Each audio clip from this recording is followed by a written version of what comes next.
Halo semuanya, perkenalkan nama saya Maria Dinda Gianeseran dengan NIM 21030200111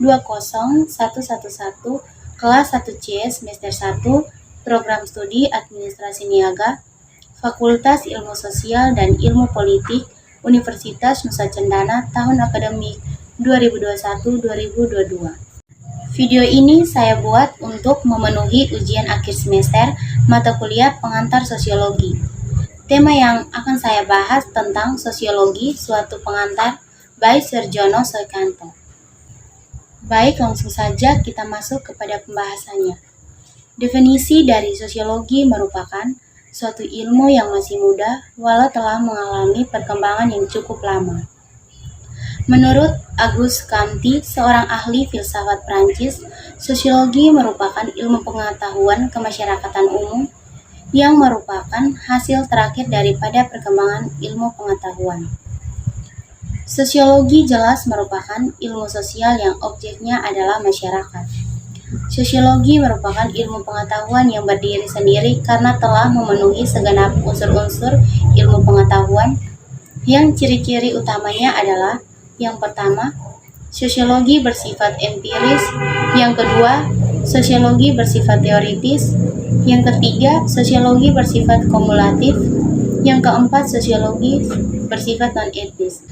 Sosiologi mempunyai cara kerja atau metode yang juga dipergunakan oleh ilmu-ilmu pengetahuan lainnya. Metode-metode yang digunakan dalam sosiologi sebagai berikut. A. Metode kualitatif. B. Metode historis. C. Metode komparatif. D. Metode studi kasus. E. Metode kuantitatif. Metode-metode sosiologi tersebut bersifat saling melengkapi dan para ahli sosiologi sering menggunakan lebih dari satu metode untuk menyelidiki objeknya. Yang berikut proses sosial dan interaksi sosial. Interaksi sosial merupakan hubungan sosial yang dinamis menyangkut hubungan antar individu, antar kelompok, maupun antar individu dengan kelompok. Suatu interaksi sosial tidak akan mungkin terjadi apabila tidak memenuhi dua syarat, yaitu adanya kontak sosial dan adanya komunikasi. Bentuk-bentuk interaksi sosial dapat berupa kerjasama atau cooperation, persaingan atau competition, dan bahkan dapat juga dibentuk pertentangan atau pertikaian atau konflik. Menurut Gilin, ada dua macam proses sosial yang timbul sebagai akibat adanya interaksi sosial, yaitu yang pertama, proses yang asosiatif atau process of associative yang terbagi ke dalam tiga bentuk khusus lagi, yakni akomodasi, asimilasi, dan akulturasi. Yang kedua, proses yang disosiatif atau process of dissociation yang mencakup persaingan dan persaingan yang meliputi kontroversi dan pertentangan atau pertikaian atau konflik.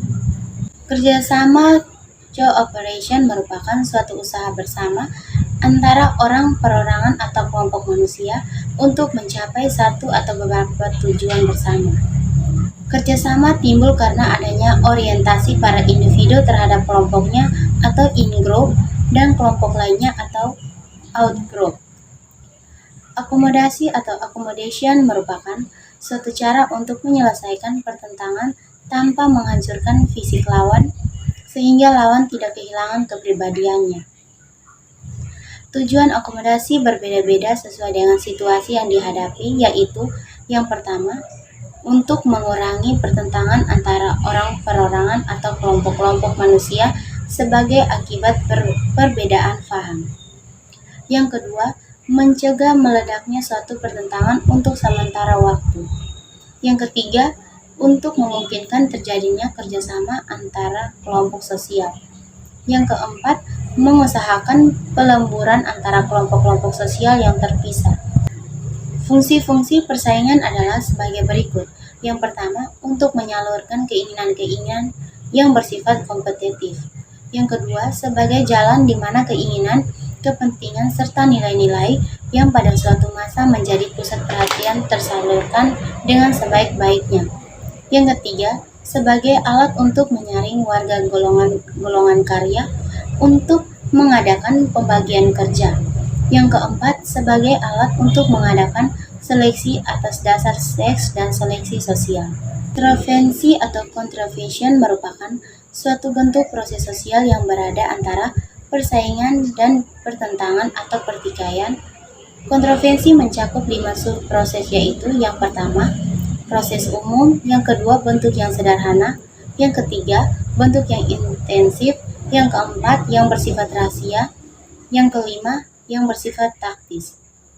Tipe-tipe yang merupakan tipe perbatasan antara kontroversi dengan pertentangan atau pertikaian adalah: yang pertama, kontroversi antara masyarakat setempat, yang kedua, antagonisme keamanan, yang ketiga, kontroversi intelektual, yang keempat, oposisi moral.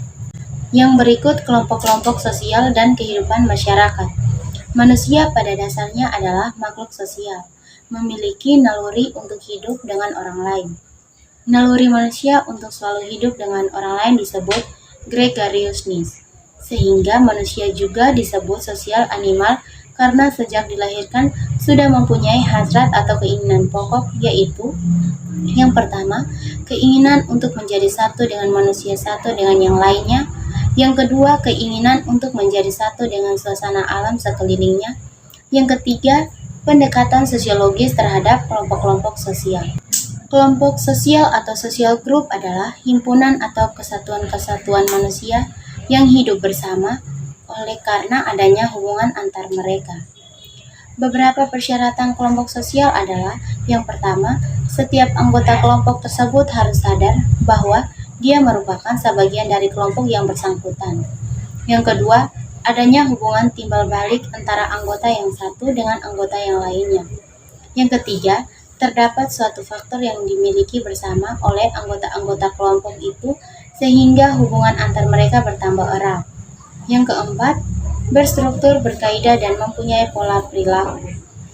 Tipe-tipe kelompok sosial dapat diklasifikasikan dari beberapa sudut atau dasar berbagai kriteria atau ukuran, antara lain: yang pertama, besar kecilnya jumlah anggota, yang kedua, derajat interaksi sosial, yang ketiga, kepentingan dan wilayah, yang keempat, berlangsungan suatu kepentingan, yang kelima, derajat organisasi dan kesadaran akan jenis yang sama, yang keenam, hubungan sosial dan tujuan. Yang berikut, kebudayaan dan masyarakat. Kebudayaan adalah kompleks yang mencakup pengetahuan, kepercayaan, kesenian, moral, hukum, adat istiadat, dan lain kemampuan-kemampuan serta kebiasaan-kebiasaan yang didapatkan oleh manusia sebagai anggota masyarakat. Pendapat para sarjana menunjukkan pada adanya 7 unsur kebudayaan yang dianggap sebagai kultural universal, yaitu: yang pertama, peralatan perlengkapan hidup manusia, yang kedua, mata pencarian hidup dan sistem-sistem ekonomi, yang ketiga, sistem kemasyarakatan, yang keempat, bahasa, yang kelima, kesenian, yang keenam, sistem pengetahuan, yang ketujuh, religi. Sifat hakikat kebudayaan adalah ciri setiap kebudayaan, tetapi bila seseorang hendak memahami sifat hakikatnya yang esensial, terlebih dahulu harus memecahkan pertentangan-pertentangan yang ada di dalamnya, yaitu sebagai berikut. Yang pertama, di dalam pengalaman manusia, kebudayaan bersifat universal. Yang kedua, kebudayaan bersifat stabil di samping juga dinamis, dan setiap kebudayaan mengalami perubahan-perubahan yang kontinu. Yang ketiga, kebudayaan mengisi serta menentukan jalannya kehidupan manusia, walaupun hal itu jarang disadari oleh manusia sendiri. Uraian di bawah akan dikaitkan pada tipe-tipe kebudayaan khusus yang nyata mempengaruhi bentuk kepribadian, yakni sebagai berikut. Yang pertama, kebudayaan khusus atau dasar faktor kedaerahan. Yang kedua, cara hidup di kota dan di desa yang berbeda atau urban dan rural ways of life. Yang ketiga, kebudayaan khusus kelas sosial, kebudayaan khusus atas dasar agama, kebudayaan berdasarkan profesi. Yang berikut, lembaga kemasyarakatan. Lembaga kemasyarakatan adalah himpunan norma-norma dari segala tindakan yang berkisar pada suatu kebutuhan pokok di dalam kehidupan masyarakat. Lembaga kemasyarakatan merupakan terjemahan langsung dari istilah asing social institution. Lembaga kemasyarakatan pada dasarnya mempunyai beberapa fungsi, yaitu yang pertama, memberikan pedoman pada anggota masyarakat. Yang kedua, menjaga keutuhan masyarakat yang bersangkutan. Yang ketiga, memberikan pegangan kepada masyarakat untuk mengadakan sistem pengendalian sosial. Norma yang ada dalam masyarakat memiliki kekuatan mengikat yang berbeda-beda. Untuk dapat membedakan kekuatan mengikat norma tersebut, secara sosiologis, dikenal adanya 4 pengertian, yaitu yang pertama, cara atau penggunaan. Yang kedua, kebiasaan atau jalan rakyat. Yang ketiga, tata kelakuan atau adat istiadat. Yang keempat, adat istiadat atau kebiasaan. Dalam rangka pembentukannya sebagai lembaga kemasyarakatan, norma-norma tersebut mengalami beberapa proses, yaitu yang pertama, proses pelembagaan institusionalisasi. Yang kedua, norma-norma yang diinternalisasi.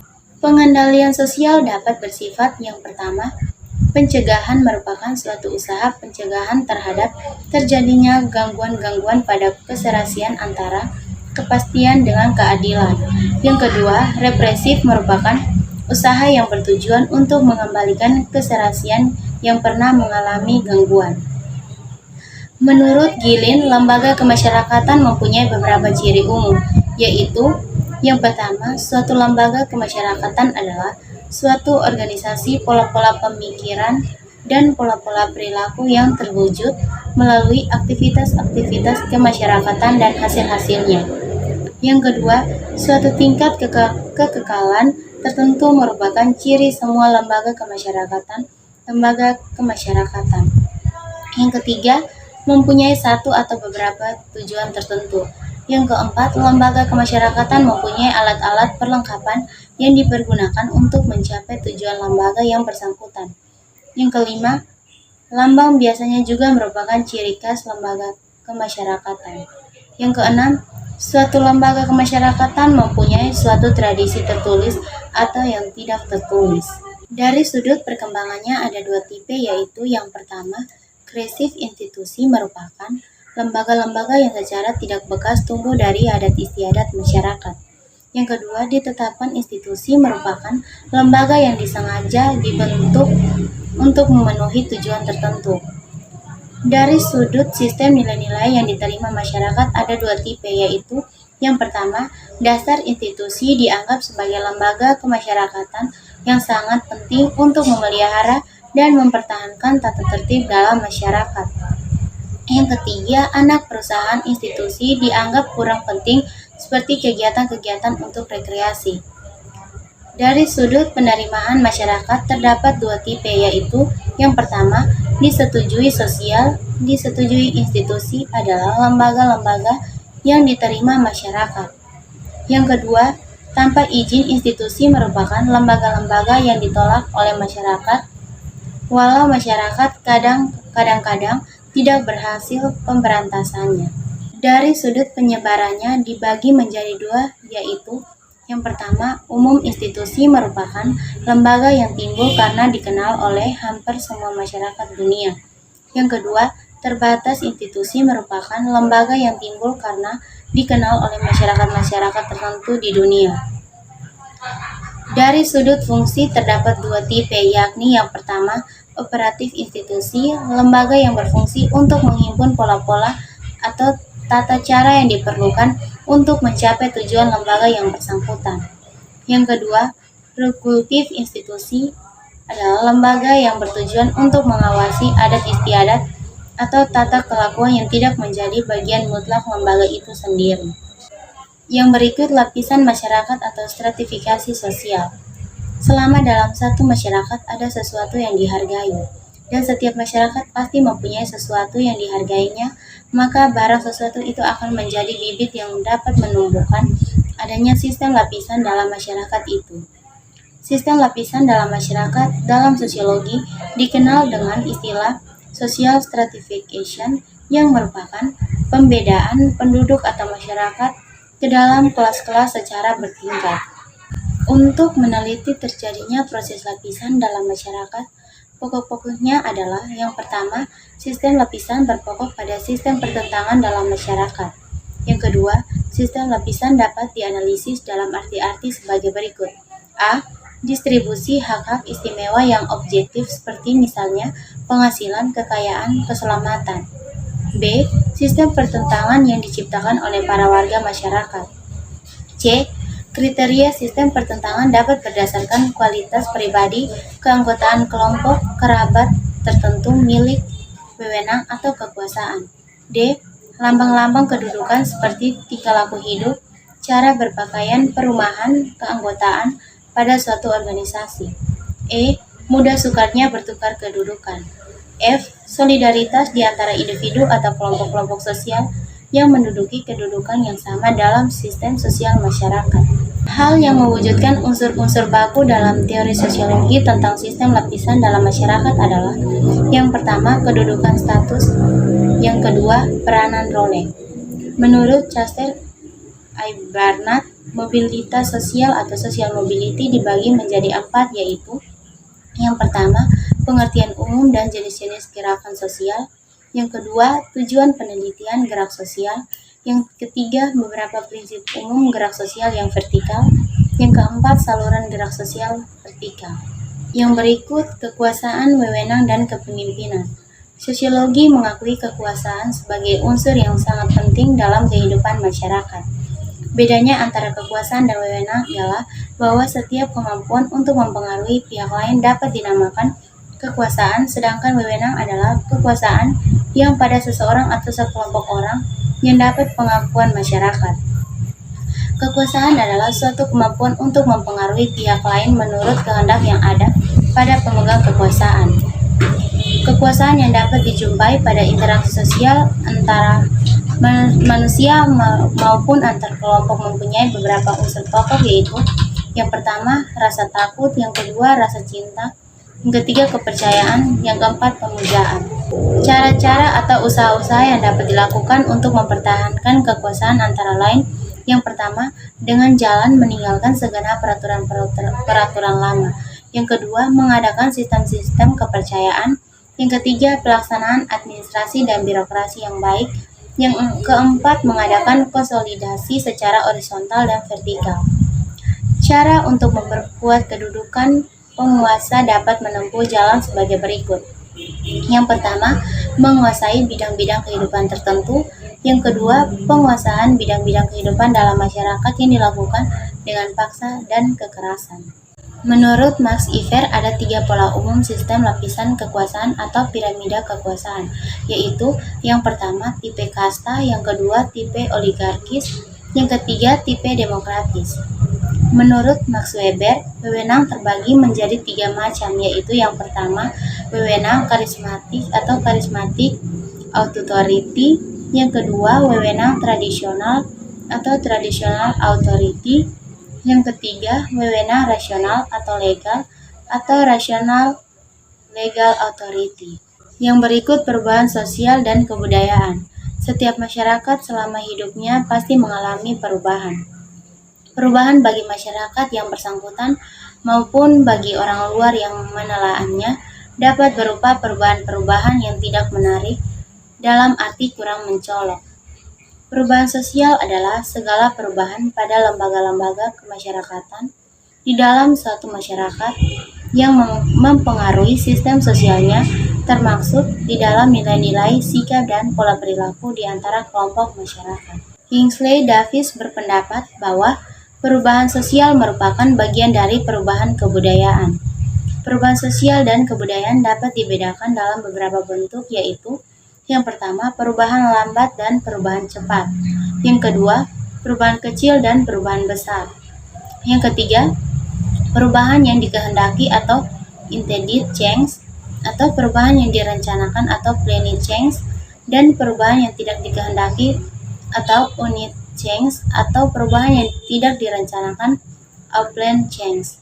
Ada 2 macam faktor yang mempengaruhi jalannya proses perubahan, yaitu: yang pertama, faktor-faktor yang mendorong jalannya proses perubahan di dalam masyarakat. Di mana terjadi suatu proses perubahan, terdapat faktor-faktor yang mendorong jalannya perubahan yang terjadi. Faktor-faktor tersebut antara lain: A. Kontak dengan kebudayaan lain; B. Sistem pendidikan yang maju. C. Sikap menghargai hasil karya seseorang dan keinginan-keinginan untuk maju. D. Toleransi terhadap perbuatan-perbuatan menyimpang. E. Sistem lapisan masyarakat yang terbuka. F. Penduduk yang heterogen. G.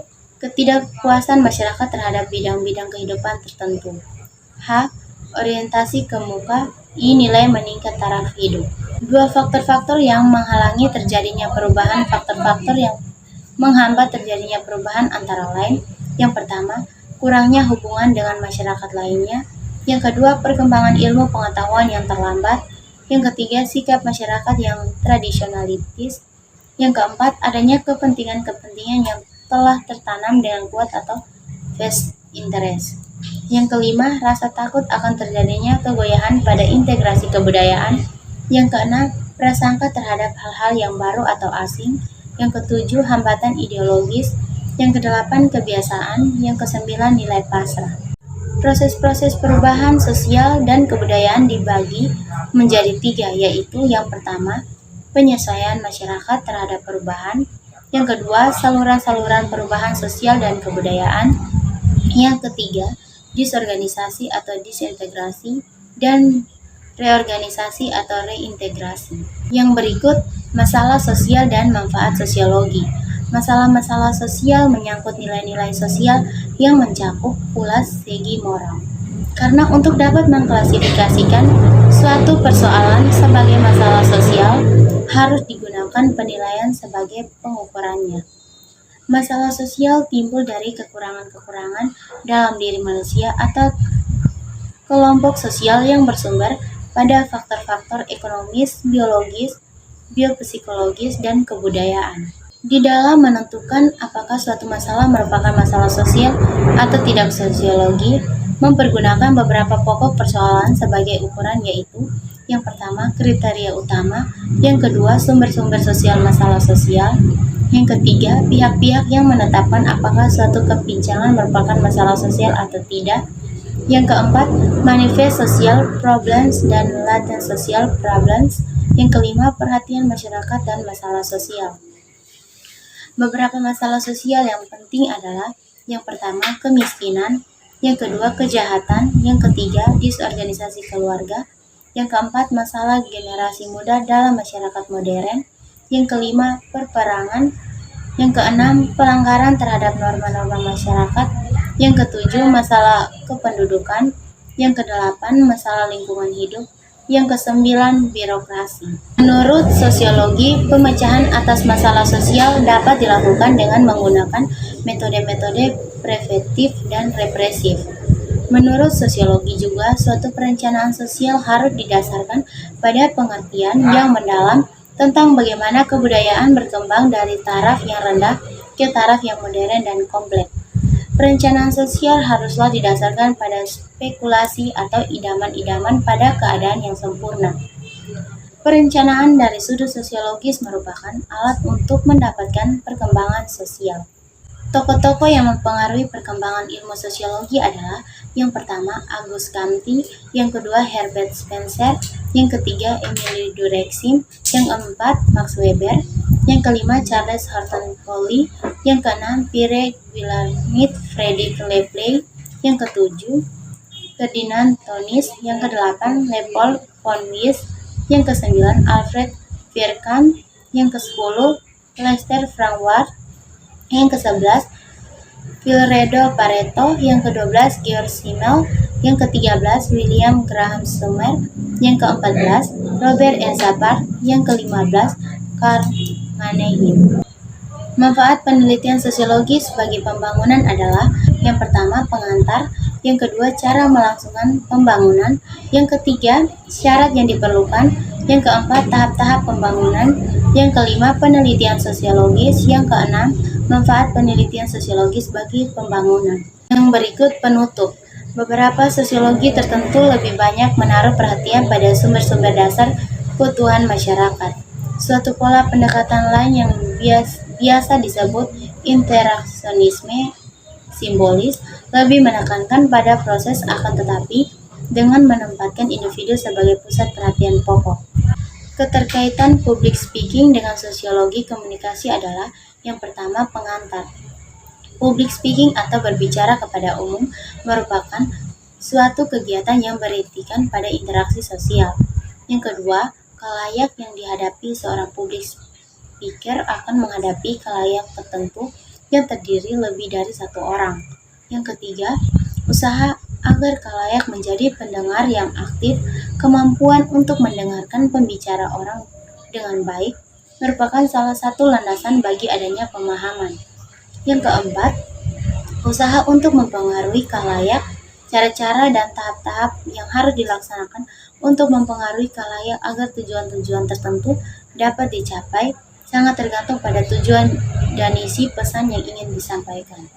Yang kelima, kemampuan-kemampuan yang diperlukan seorang pembicara seyogyanya yang mempunyai berbagai kemampuan agar dapat melakukan public speaking dengan baik dan benar. Dampak pada sistem sosial budaya adalah yang pertama, pengantar. Dampak pada sistem budaya dapat diartikan sebagai pelanggaran terhadap sistem sosial budaya, tuduhan terhadapnya ataupun benturan. Yang kedua, sistem kemasyarakatan dan sistem sosial budaya. Sistem kemasyarakatan mencakup berbagai bidang kehidupan yang merupakan sistem oleh karena menjadi bidang dari suatu kesatuan yang menyeluruh. Yang ketiga, indikator perubahan dibagi menjadi 3. Yang pertama, A. Tema pokok analisis sosiologis terhadap perubahan sosial. B. Masalah-masalah pokok studi terhadap perubahan. C. Faktor penyebab dan indikator. Yang keempat, dampak pembangunan. Pembangunan merupakan suatu proses perubahan yang direncanakan dan dikehendaki.